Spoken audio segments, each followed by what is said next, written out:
Hey, welcome back to another episode of the YouSchool podcast. Scott Schimmel here. I know that parenting and educating or sports would be a lot easier if the kids weren't there. I mean, in if that's what we were doing, just try to understand these concepts, strategies, and then apply them. I don't think it would actually be that difficult. But the problem is there are real kids, and I think specifically the problem typically is there's a lot of them, a lot of challenges, but the problem specifically has to do with kids' emotions and our own. Those are the variables that bring the hiccups to every best laid plan. Because kids come, whether it's get in the car, get into class, get into a small group, start giving a presentation, the dinner table, they come with stuff going on underneath the surface. And in this episode, what we're going to address pretty quickly is this concept of, broader speaking, it's mental health skills. Underneath that would be emotional intelligence. And specifically, another way to talk about emotional intelligence would be this: teaching kids the wisdom of their emotions, teaching them to understand their emotions and understand what they mean and how to respond to them, which in the big picture, regardless if you're a teacher, educator, coach, or parent, we want and really need kids need to have these kinds of skills. Now, can you think of adults who have not yet learned to understand their own emotions and seem to be ruled by them, governed by them, managed by them? They fly off the handle. They don't understand the impact that their presence or their tone of voice or their words or intensity has on other people. They lack the wisdom of their own emotions, of course. And so how do we do this? One way in this episode, we're going to talk about a concept of psychological distress, psychological discomfort. That's a fancy way of saying, in other words, I don't like this. I don't like this. You probably have heard that if you're a parent and you're about to drop a kid off at practice. I don't want to do this. You ask them to do a chore. You ask them to do, if you're a teacher, a warm-up exercise. You ask them to do a drill if you're a coach. And a kid would say, I don't want to. Or maybe they don't use those words. They use worse words, or they vote with their feet. They don't move. They don't act because what's going on inside them? They're feeling distress. They're feeling discomfort. They don't like it. Now, what are we taught? And kind of a broad perspective, what are kids taught? And what are we teaching them about psychological discomfort? Because I have it, and I know you have it almost always, almost every day. There's a meeting on my calendar. Oh, gosh, I don't know. It's distressing, it's stressful. I don't know if they're going to like me. I don't know if the ideas I have to share are good enough. I don't know if I got that done on time. I don't know if they're mad. A variety of threats that make me feel agitated and uncomfortable. And that often comes through. How do I feel that? I feel that on a physical level, which can be I get stomach aches, I get headaches, I have trouble sleeping, I get an upset stomach, I get like kind of, I can't quite think of the words I'm trying to use. My limbs, my fingers might feel tingly if I'm really in a moment. I don't like it. It feels uncomfortable. I want to get out of this. I look at that square in my calendar and I think, oh God, the whole day's ruined. There's also thoughts that are going through my head: worry, questions. What if they don't like me? I find myself, when I'm in experiencing psychological discomfort, I find myself being short tempered, quick to make critiques, um, potentially rude, sometimes just like focused inwardly, and I forget to engage with other people. It sucks. Psychological discomfort doesn't feel good. It's uncomfortable. And what are we teaching? What is the general message out in the world? Uncomfortable equals bad. If it doesn't feel good, you shouldn't do it. There's a message that certainly wasn't there, let's say, in the greatest generation or generations past. Hard work is called work for a reason. Those are some sentiments historically, culturally, and generationally that has shifted. And today, our kids are being raised in an environment where one of the primary messages, if it doesn't make you feel good, it must be bad. If that class is hard or that teacher is difficult, there must be something wrong with the class or the teacher. If you don't like your team, maybe we should try to find another one. If you don't like that friend, stop hanging out with them. If you don't like that chore, well, okay, we'll find you something else to do. I don't know if are you tracking? Would you agree? And I find myself, of course, when I feel uncomfortable, I want to get out of the discomfort. It's natural, normal, and I've got lots of different ways to make myself feel better. On a small level, I could pick up my phone and start scrolling through my golf Instagram accounts. I can literally go golf and play. I can distract myself. I can avoid things.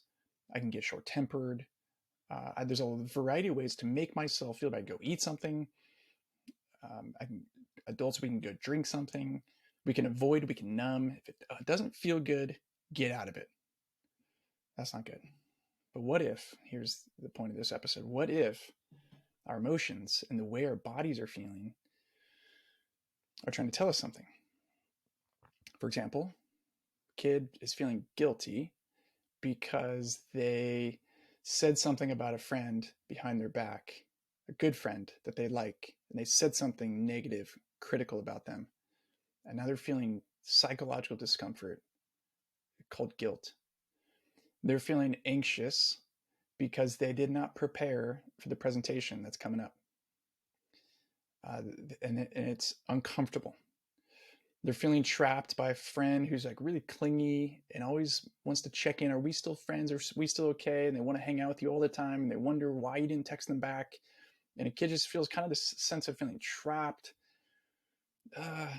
They're feeling sad because they are recognizing that a good friend that they had is not someone that they can trust. It makes them feel sad. They're feeling angry about a teacher who seems really unfair. What if our emotions are trying to tell us something? What if that psychological discomfort of guilt is trying to tell you something about your values?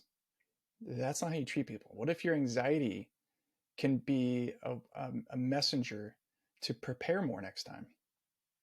What if that feeling of trapped can propel you to realize that's not the kind of friendship I want to have? What if that sadness is inviting you to process that sadness through grieving?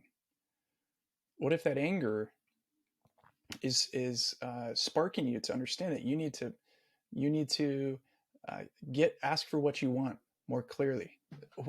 We know this. How do we teach our kids that your emotions, that discomfort you feel, is not bad to escape from? Potentially, it's something to teach you. There's wisdom within the way our bodies and our emotions feel. Uncomfortable could be actually good. Let's look at any new situation. I lead classes and workshops for kids. They never really want to come. They don't, not ever really, they don't want to come. Going to the dentist, I don't want to. It doesn't feel good. Going to hang out with a new friend, I don't know. I feel stressed out. I don't know if they're going to like me. New, different things that stretch you. There's psychological, distress, discomfort inherent in new experiences, in new settings, being displaced from what's normal for you, your culture going to another culture.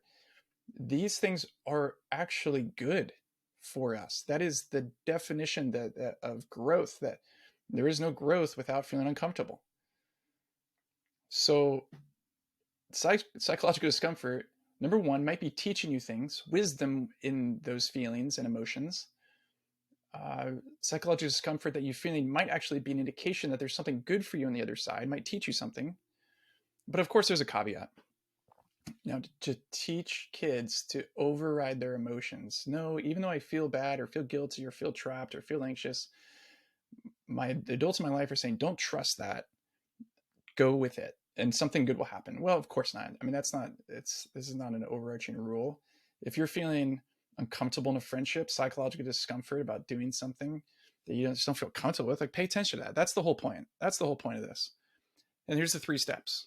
How do we teach our kids and guide them? By showing them, and then by prompting them, asking questions to tune in to the way that they're feeling. What are you feeling? And the way you tune in really is to get curious.